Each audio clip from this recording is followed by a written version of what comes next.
হ্যাঁ প্রভু, আমার জমা ফিরেছে, এই জন্য আমি ব্যথা পাইনি।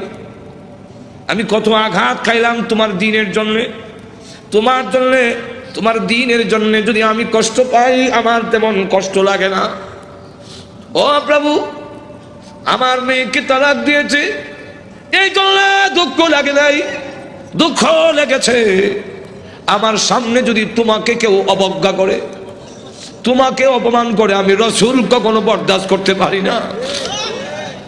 ভাইরা আমার, বাস্তবিক যাদের ভিতরে ঈমান আছে, ঈমানদার কখনো দুনিয়ার সকল কিছু বরদাস্ত করতে পারে, কিন্তু আল্লাহ নবীকে অপমান করবে এই পৃথিবীর কোন মুমিন কখনো বরদাস্ত করবে না।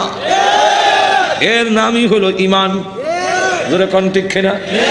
ওই জন্ম দেখ আল্লাহর জন্য, আল্লাহর নবীর জন্য, আল্লাহর দ্বীনের জন্য মুমিন তার জীবন উৎসর্গ করতে পারে, কিন্তু আল্লাহর অবমাননা কখনো মুমিন বরদাস্ত করতে পারে না। আমার আল্লাহর নবী, আল্লাহর মহব্বত নবীর অন্তরে বেশি না কম? হাঁটু ধরে কর না, সকলের চাইতে বেশি না কম?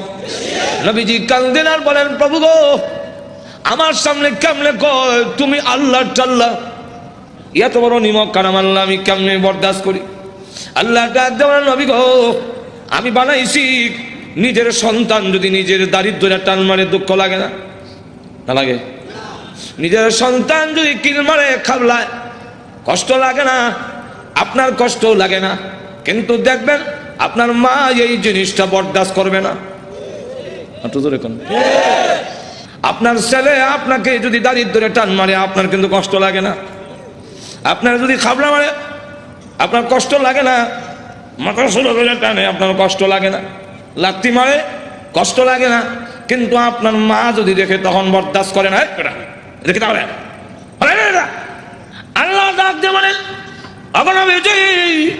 আমি বানাইছি মানুষ, এই মানুষ যদি আমার সাথে বেয়াদবি করে, আমাকে গালি দেয়, আমার বিরুদ্ধে বলে, এত আঘাত লাগে না, কিন্তু আমার নবীকে যদি কেউ কিছু কয়, আমি আল্লাহ বরদাস্ত করি না। আমার নবীর বেয়াদব আমি আল্লাহ ছাড় দেই না। আমার নবীর গায়ে আঘাত করলে আমার কষ্ট লাগে। সে পাথর নিয়ে আপনাকে মারতে এসেছে, এই জন্য আমি আল্লাহ আয়াত নাযিল করে জানাইয়া দিলাম। নবীজি এখন বদদুয়া করেন, আল্লাহ তোমার কুকুর সমূহ থেকে একটা কুকুরের উপরে মুসাল্লাত করে দাও, ছড়াইয়া দাও।